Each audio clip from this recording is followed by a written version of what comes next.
thing about Barbara that I respected, and I knew her a bit, was she came up 100% in a man's world. It was a male dominated industry, news entirely, and they did not want her.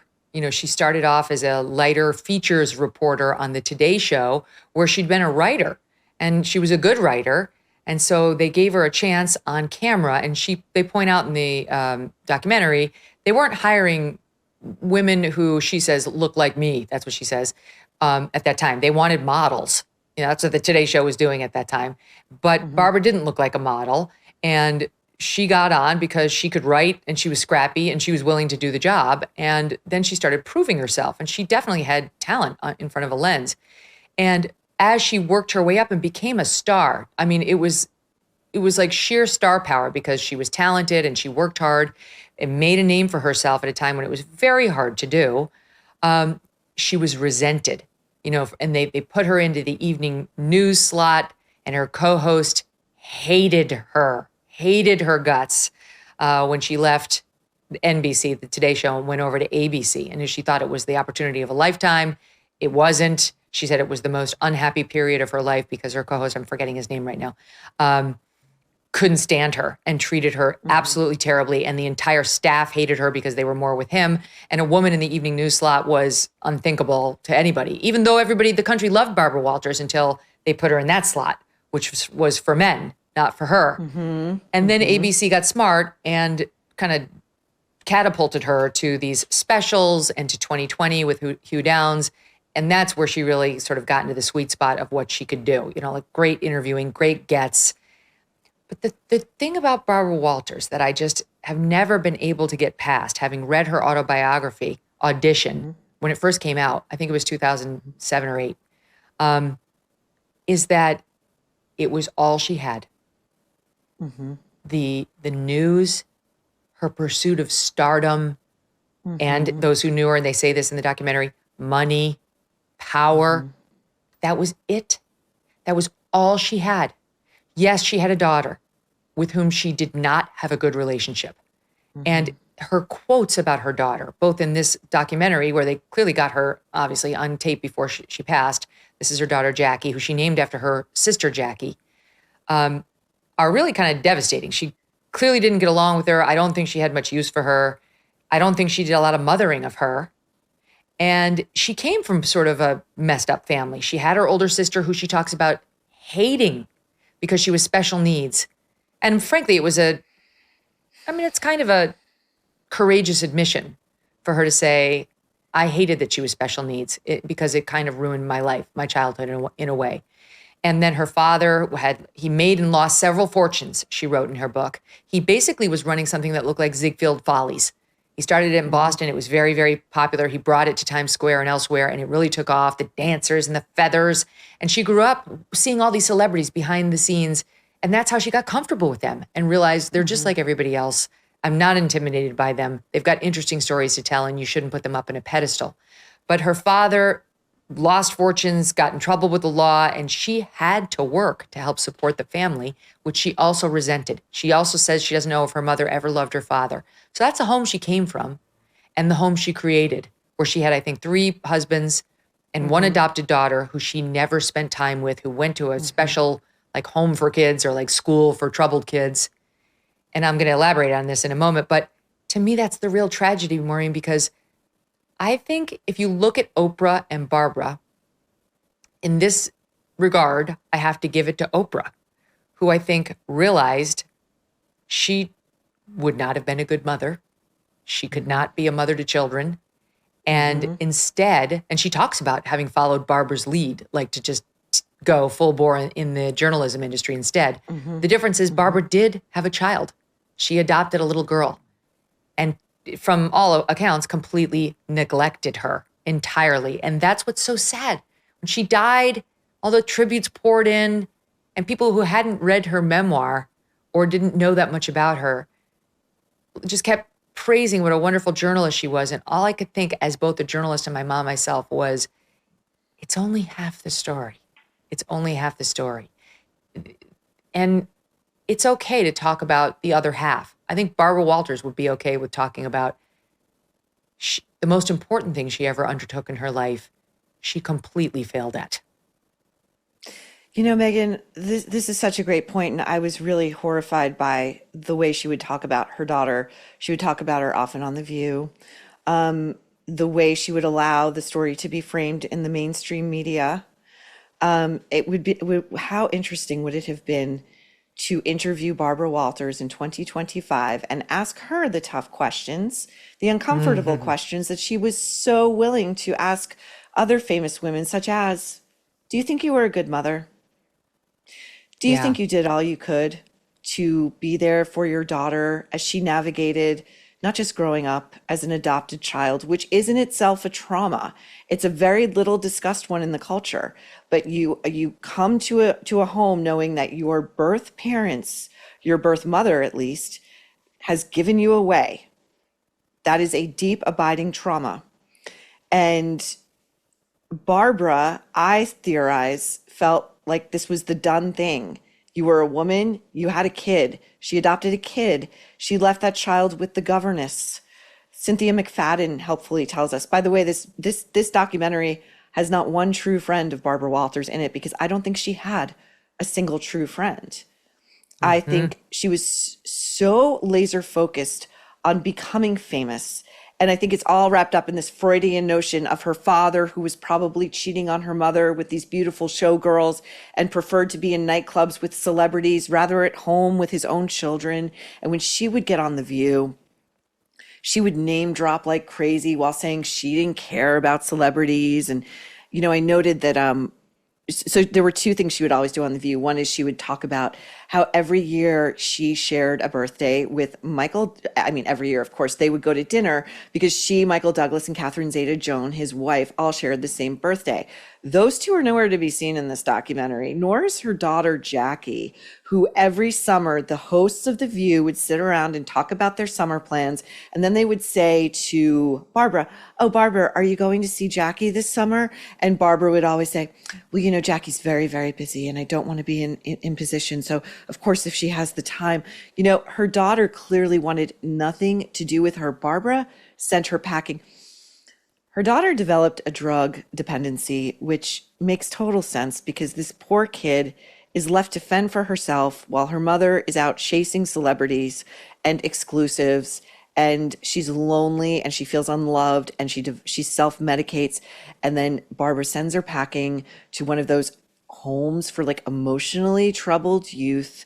And we all know what goes on in a lot of those homes. And then Barbara goes to the media and she says, poor me with a drug addicted daughter. How am I supposed to abide this? I've done everything. You know, it was just so disgusting. And it just sort of went to this notion that like, it was a hollow person inside. It was an underdeveloped, hollow person inside who prioritized all of the wrong things and who could only really see the world and even her very troubled, dying for parental love daughter through the lens of her own ultimate narcissism.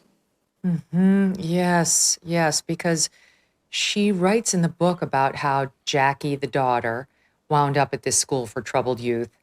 And she seems in her book to be mystified about how this happened. Like, I don't understand. I did everything I could. You know, when she started showing behavioral problems, I did everything I could. No, you didn't. You didn't. You were with Fidel Castro. You were with Clint Eastwood. You were with Tom Cruise. You were with Taylor Swift. Like, that's when you have a troubled child, you have to step away from it. You know, it's a balancing act for every working mom. And most of the working moms out there are working because they must. There's some collection that do it because they love their work. I happen to count myself, thankfully, among them. But there are vast more people who do it because they have to. It's a tough economy, and they need a 2-figure salary. Or some women don't even have a partner, and they have to support their children, so they have to work. But then when the shit hits the fan with your kid, you have no choice but to spend more time with them.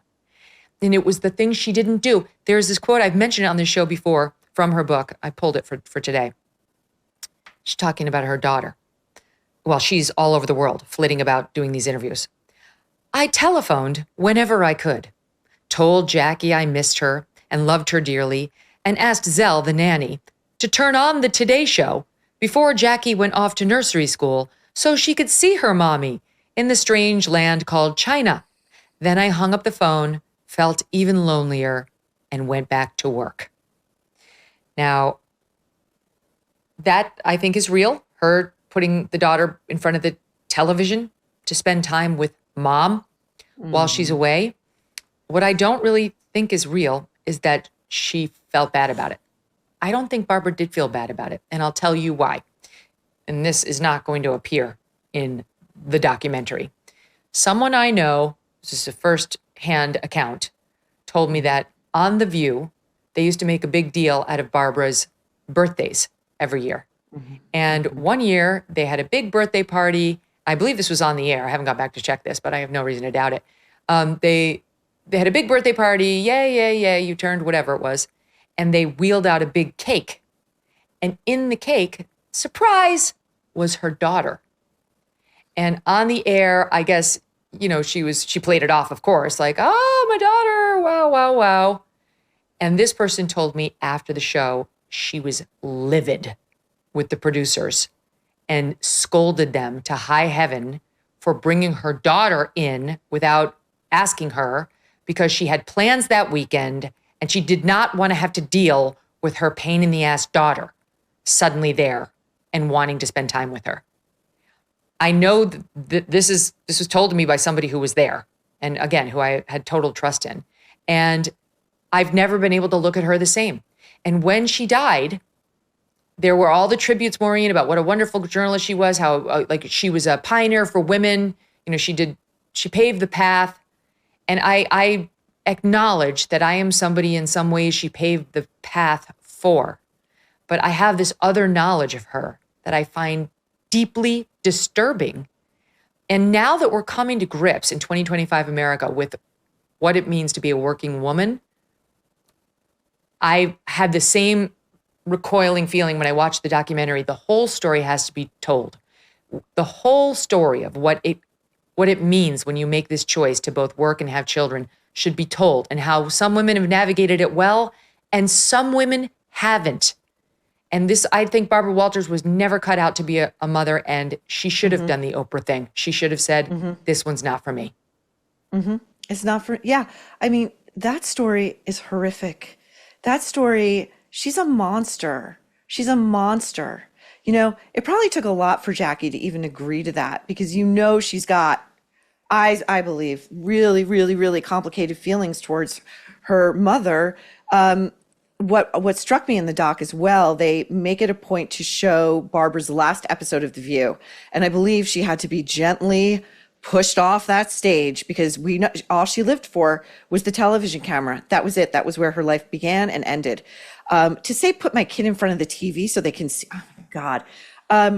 But, they brought out all of these women all these journalists to say, look at the legacy. This is Barbara's legacy. These are, in effect, her professional daughters, the Katie Couric's of the world and the Elizabeth Vargases, and they all came out and it was like confetti and rainbows and stuff. They asked me to be there. They did? They asked me to be there. Yeah, I didn't go. I was traveling. I couldn't go.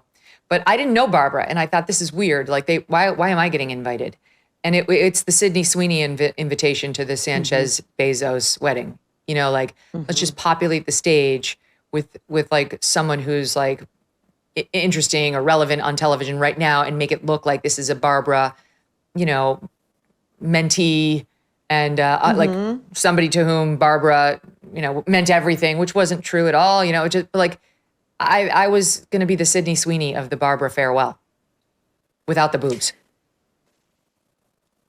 I'm glad you said it. Likewise, but yeah, no, and that's such a selfish ask on her part or her team's part as well, because that's asking for your endorsement, like your blind endorsement of her, and you didn't know her, and she could have been a monster, and in many ways, I think she was a monster. Since President Trump was sworn in, his administration has made enormous progress at a breakneck pace. But don't forget, while they're moving mountains for the good of the nation, you've got your own personal savings to worry about. And one of the best ways to look after your savings is through diversification, particularly with gold, like from Birch Gold Group. In the past 12 months, the value of gold has increased by 40%. OMG. Central banks continue to bolster demand for gold by buying in record quantities. Global instability and tension is high, and Birch Gold makes owning physical gold extremely easy. Easily convert an existing IRA or 401k into a tax-sheltered IRA in physical gold, or buy some to store in your home safe. Just text MK to the number 989898 and Birch Gold will send you a free info kit on gold. There's no obligation, just useful information. With an A+ rating from the Better Business Bureau and tens of thousands of happy customers, take control of your savings today. Text MK to the number 989898. Thanks so much for watching. If you like what you just saw, hit the subscribe button for more clips and full episodes.